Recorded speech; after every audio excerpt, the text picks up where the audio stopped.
Hi guys, I'm Jen. Welcome to Be Set Free. So what do we do when we're in a relationship and we're having a need that we would like our partner to fulfill for us? You know, a basic need like, hey, I'm really freaking out right now and I just need you to hug me. Maybe we're crying and we're emotional. And what do we do if our emotions, our need triggers something in our partner, and not only are you triggered, but now they're triggered because of your trigger? And you cannot get your need met, and in fact your partner lashes back at you because they're triggered and they haven't, you're asking for help with your trigger and suddenly your trigger's triggering them and they're pushing you away. What do you do? What do you do? This is a problem.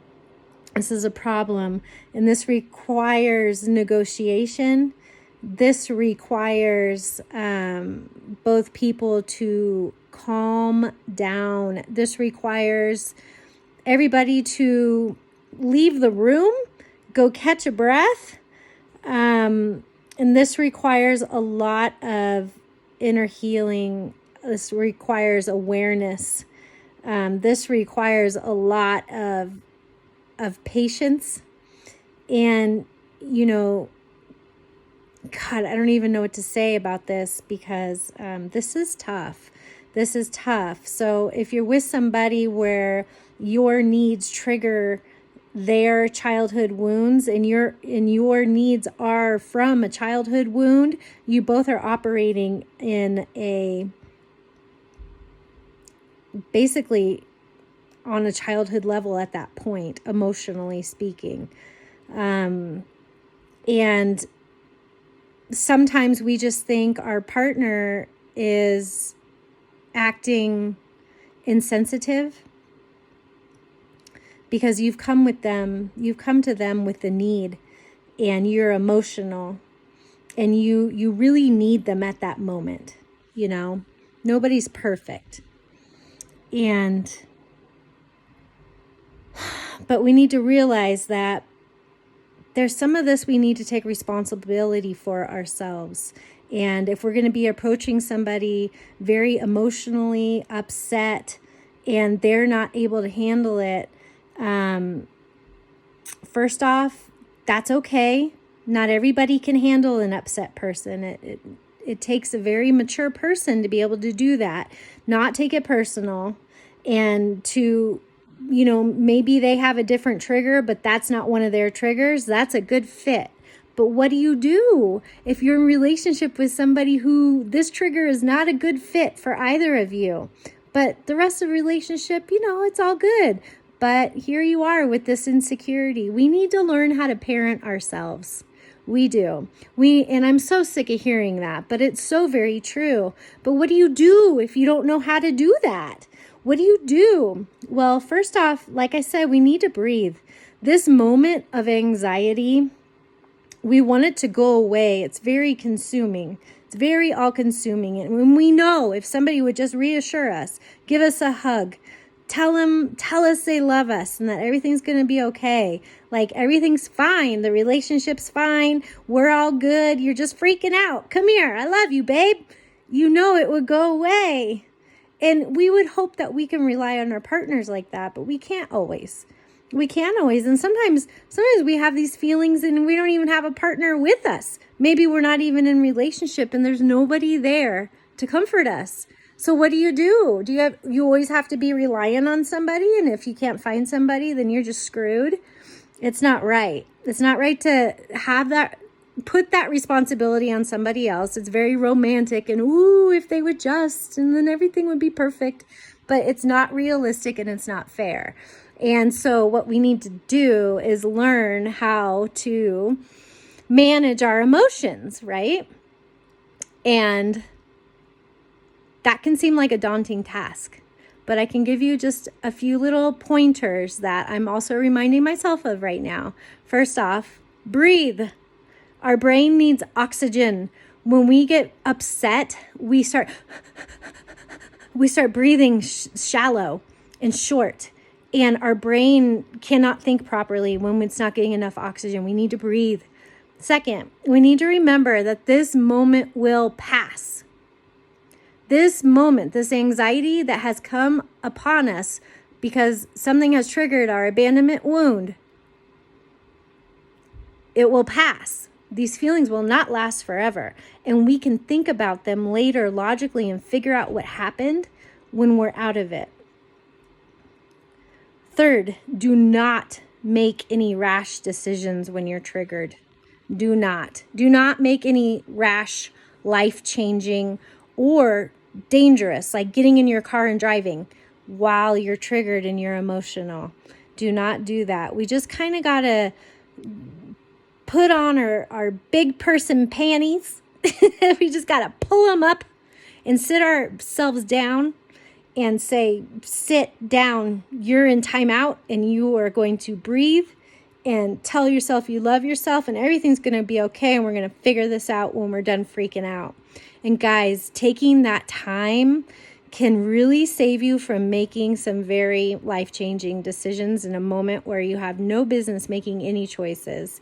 It's nobody's responsibility to handle you while you're triggered. Either while you're it's not our responsibility to handle our partner when they're triggered and they're lashing out at us and being very insensitive and mean and rude. It's not our responsibility. We have every right to walk away and say, you talk to me when you've calmed down. Or we can choose a different approach and say, wow, you seem really upset. What is this all about? Talk to me. Or we can be supportive and say, hey, I see you're mad, but I just want to remind you, I think you're awesome.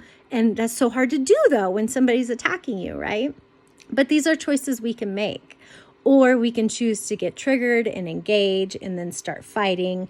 And just, it's ridiculous and it's childish and it's not a good pattern. And so when we're in a relationship with somebody that we generally get along with and suddenly our triggers trigger them, we have to look back at not only our triggers and where they're coming from, but realizing if our triggers are triggering them, then where are their triggers coming from? And hey, let's get a little bit more thoughtful about our partner as well in this relationship. And, you know, maybe their childhood, whenever they would have a big emotion, they were beaten. Maybe their father beat the crap out of them and he was a total jerk and raged. And so when somebody talks to them, or a woman or a man comes at them with a certain sort of energy that's even similar, just slightly similar to what they dealt with in their childhood, that will trigger them. So what do? We become mindful of that. And then maybe we take a little bit more accountability and responsibility for the way we come at our partner. Oh my gosh, now suddenly my triggers, I have to manage my triggers in order to manage their triggers. Well, would it hurt us to manage our triggers better? Yeah, no. No, it will not hurt us to manage our own triggers better. It is not our partner's responsibility. We're in a relationship, we're kind, we're compassionate, we have understanding, we're not perfect people.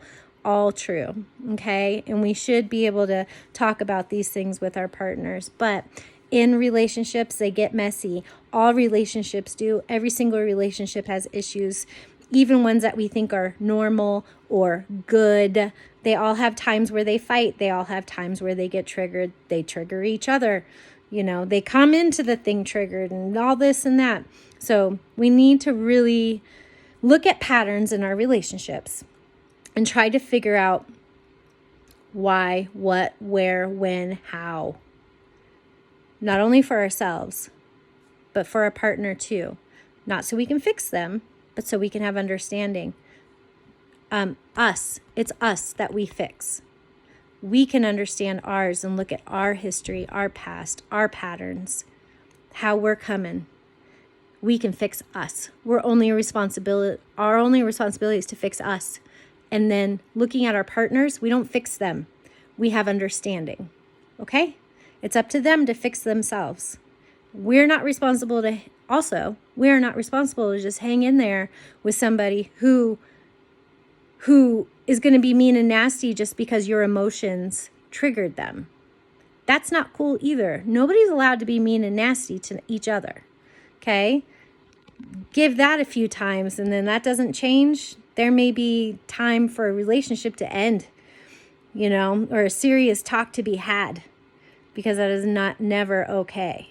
It's never okay for somebody to be mean and nasty. We have bad days and stuff happens, but come on, we're grown-ups. We can't figure out how not to be mean and nasty. We need to not be in a relationship, right? So I'm not talking about that. I am talking about that a little bit. So anyways, just some thoughts, triggers that we bring into a relationship that maybe trigger our partner, right? Us fixing ourselves, not fixing them, but having understanding and being mindful and thoughtful and curious, not only to our own stuff, but theirs. And then how can we alter our behavior where we're still being true to ourselves, and maybe it's better for us not to come at them like that. Maybe it's better for us to take care of our emotional needs. Although in a relationship there are emotional needs that need to be met by each partner, some are unrealistic.